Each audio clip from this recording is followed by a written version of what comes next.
जय श्री गणेश। मैं हूं पंडित जगदीप। जेडी न्यूज़ 24 की ओर से आप सभी का सादर नमन करते हुए आज के इस वीडियो में हम बात करने जा रहे हैं पर्ल यानी सच्चे मोती अर्थात मोती रत्न की। लेकिन इससे पहले उन विद्वानों और विदुषियों से विनम्र अनुरोध है कि जिन्होंने अभी तक हमारे इस YouTube चैनल को सब्सक्राइब नहीं किया हुआ है, कृपया वो इसे सब्सक्राइब करें। और इसके अतिरिक्त वैदिक ज्योतिष शास्त्र, वास्तु शास्त्र, लाल किताब, अंक शास्त्र, सामुद्रिक शास्त्र, हस्तरेखा, जन्म कुंडली विश्लेषण व रत्नों के परामर्श हेतु आप हमसे संपर्क कर सकते हैं। हमारा संपर्क सूत्र है 9316862393। अन्य संपर्क सूत्र है 7018797214। तो आइए मुख्य विषय की ओर बढ़ते हैं। सादगी, पवित्रता और कोमलता की निशानी माने जाने वाला मोती एक चमत्कारी ज्योतिषीय रत्न माना जाता है। इसे मुक्ता या शीशा के नाम से भी जाना जाता है। मोती सिर्फ एक रंग का ही नहीं होता, अपितु यह कई अन्य रंगों जैसे कि गुलाबी, लाल, हल्का पीला रंग का भी हो सकता है। मोती रत्न के भीतर स्थित घोंघे नामक एक कीट में पाए जाते हैं। यदि मोती के तथ्यों के बारे में बात की जाए तो यह रत्न बाकी रत्नों से कम समय तक ही चल पाता है, क्योंकि यह रत्न रूखेपन, नमी और एसिड से अधिक प्रभावित होता है। प्राचीन काल में मोती को सुंदरता निखारने के लिए प्रयोग में लाया जाता था तथा इसे शुद्धता का प्रतीक भी माना जाता था। मोती कर्क राशि के स्वामी चंद्रदेव का रत्न है। कर्क राशि के जातकों के लिए मोती धारण करना अत्यधिक लाभकारी माना गया है। चंद्रमा से जनित बीमारियों और पीड़ा से शांति के लिए मोती धारण करना लाभदायक होता है। मोती के धारण करने से लाभ की स्थिति भी होती है। मोती धारण करने से आत्मविश्वास में वृद्धि होती है। जो जातक मानसिक तनाव से जूझ रहे हों उन्हें मोती को धारण कर लेना चाहिए। जिन लोगों को अपनी राशि का पता न हो और न ही उनकी जन्म कुंडली हो, वे जातक को मोती धारण कर सकते हैं। स्वास्थ्य लाभ में मानसिक शांति, अनिद्रा आदि की पीड़ा में मोती अत्यधिक लाभदायक माना जाता है। नेत्र रोग तथा गर्भावस्था जैसे रोगों में से बचने के लिए मोती धारण किया जाता है। मोती हृदय संबंधी रोगों से भी छुटकारा दिलाता है। यदि मोती के संगठन की बात की जाए तो खनिज संगठन के दृष्टिकोण से मोती अरेग्रेनाइट नामक खनिज का बना होता है। इस खनिज के रवे विषम क्षारीय क्रिस्टल के बने होते हैं। क्षारीय ग्रेनाइट वस्तुतः कैल्शियम कार्बोनेट ही है। मोती के रासायनिक विश्लेषण से पता चलता है कि इसमें 90 से 92% कैल्शियम कार्बोनेट, 4 से 6% कार्बनिक पदार्थ तथा 2 से 4% पानी होता है। मोती अम्ल में घुलनशील होते हैं।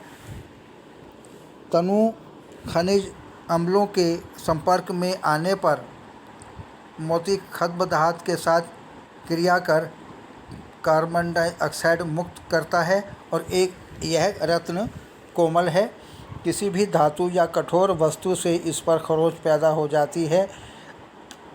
इसकी विशिष्ट घनत्व 2% से लेकर 2 से 78 तक पाया जाता है। उत्पत्ति के दृष्टिकोण से मोतियों की 3 श्रेणियां होती है। पहली श्रेणी के आधार पर प्राकृतिक मोती, दूसरी श्रेणी कृत्रिम या संवर्धित मोती तथा अंतिम श्रेणी में नकली यानी आर्टिफिशियल मोती। मोती की समीक्षा के उपरांत अब हम बात करने जा रहे हैं उस विषय पर कि क्या आपको अपने सटीक जन्म समय का पता है। जन्म समय संशोधन के लिए कालिदास द्वारा रचित पुस्तक उत्तर कालामृत में दी गई जन्म समय संशोधन विधि के अंतर्गत निम्नलिखित 3 मुख्य कार्य किए जाते हैं। पहला, नक्षत्र शुद्धि। दूसरा, स्त्री पुरुष जन्म शुद्धि और अंतिम है लग्न शुद्धि। कई लोग जिनको कि अपने सटीक जन्म समय का पता नहीं है अथवा जन्म समय में कुछ मिनटों अथवा घंटों का अंतर हो, जातक अपने अनुमान वाले जन्म समय से तैयार की गई अपनी जन्म कुंडली दिखाता रहता है, परंतु उसकी पारिवारिक, आर्थिक, व्यापारिक अथवा शारीरिक समस्या का समाधान नहीं हो पाता है। अधिकांशतः यह देखा जाता है कि जातक को अपने सटीक जन्म समय का अनुमान है ही नहीं।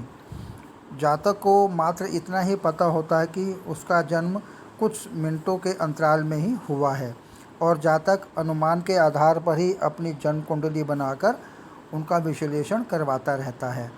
जब अनुमानित जन्म समय के आधार पर तैयार की गई जन्म कुंडली का भविष्य कथन किया जाता है तो भविष्य फल और वास्तविक में जमीन आसमान का अंतर पाया जाता है।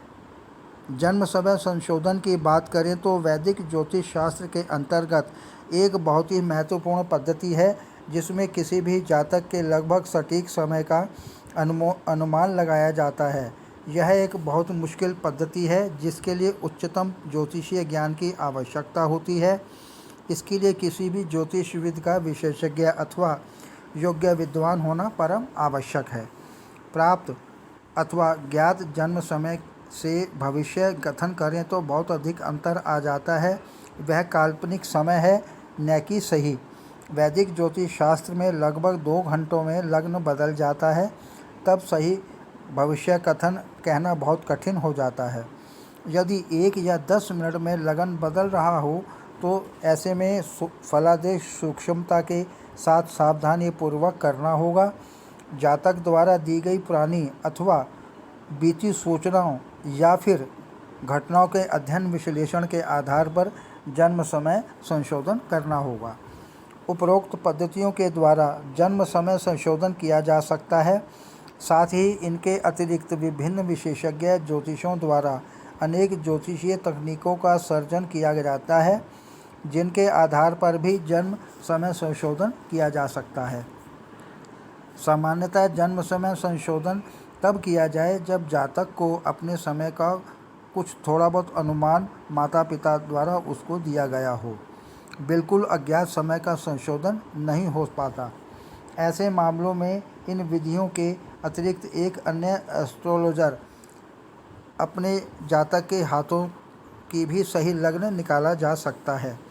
जातक को कुछ सरल उपायों की जन्म कुंडली के अनुसार लाभ लेते हुए सही दिशा में परिश्रम के साथ जातक को अपनी व्यापारिक, सामाजिक या आर्थिक समस्याओं का समाधान करके अपना जीवन सुख सुविधाओं से भर सकता है।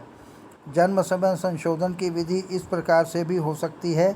वैदिक ज्योतिष शास्त्र के अंतर्गत जन्म समय संशोधन की अनेक विधियां हमारे उच्च ज्ञानी ऋषि मुनियों द्वारा दी गई हैं, जिनमें से कुछ पद्धतियां निम्नलिखित हैं: पाराशर पद्धति, वारामिहिर पद्धति, कालिदास पद्धति, केरल ज्योतिष पद्धति, घटनाओं पर आधारित पद्धति, कृष्णमूर्ति पद्धति, नाड़ी और भृगु पद्धति, जन्म पूर्व पद्धति आदि आदि।